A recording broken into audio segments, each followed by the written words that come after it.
School തുറക്കുന്നതിന് മുന്നോടിയായി കട്ടപ്പന മേഖലയിലെ സ്കൂൾ ബസ്സുകളുടെ ഫിറ്റ്നസ് പരിശോധന പൂർത്തിയായി. ഓസാനാം, കാർമൽ, ഓക്സിലിയം സ്കൂൾ ഗ്രൗണ്ടുകളിലായാണ് പരിശോധന നടന്നത്. കട്ടപ്പന ഭാഗങ്ങളിലെ മുഴുവൻ സ്കൂൾ ബസ്സുകളും ഫിറ്റ്നസ് പരിശോധനയ്ക്ക് വിധേയമായി. 52 സ്കൂൾ ബസ്സുകളാണ് ഇന്ന് പരിശോധനയ്ക്ക് ഹാജരാക്കിയത്. വാഹനങ്ങളുടെ ബ്രേക്ക് സംവിധാനം, tyre, emergency door, first aid box, GPS സംവിധാനം, സ്പീഡ് ഗവർണർ എന്നിവ ഉൾപ്പെടെ സുരക്ഷാ സംവിധാനങ്ങൾ വിശദമായി പരിശോധിച്ചു.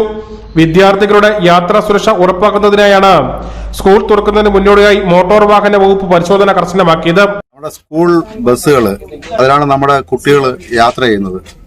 അപ്പൊ ആ ബസ് സുരക്ഷിതമാണ് എന്ന് കൃത്യമായി ഉറപ്പ് വരുത്തിയെങ്കിൽ മാത്രമേ നമ്മൾ ആ വാഹനത്തിന് ഫിറ്റ്നസ് കൊടുക്കുകയുള്ളൂ.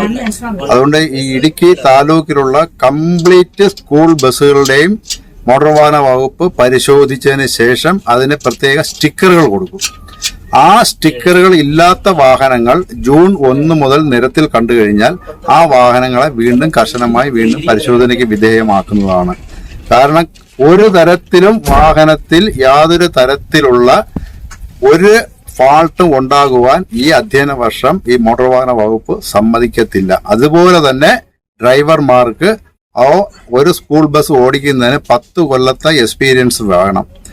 അത് ഹെവി വാഹനമാണെങ്കിൽ 5 വർഷത്തെയും കൂടി അധികമായിട്ടുള്ള എക്സ്പീരിയൻസ് വേണം. അങ്ങനെ ഉള്ളവരെയും പോലീസിന്റെ ക്ലിയറൻസ് സർട്ടിഫിക്കറ്റ് എടുത്തവരെയും മാത്രമേ ഡ്രൈവർമാരായിട്ട് നിയോഗിക്കാൻ പാടുള്ളൂ. ആ വിവരവും ജൂൺ 1 മുതൽ ഞങ്ങൾ ചെക്ക് ചെയ്യും.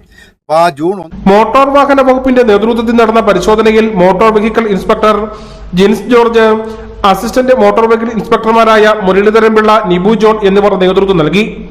ഫിറ്റ്നസ് പരിശോധന വിജയകരമായി പൂർത്തിയാക്കിയ വാഹനങ്ങൾക്കാണ് സ്കൂൾ സർവീസ് നടത്തുവാൻ അനുമതി നൽകിയതെന്ന് അധികൃതർ അറിയിച്ചു. Idukki vision news, Kattappana.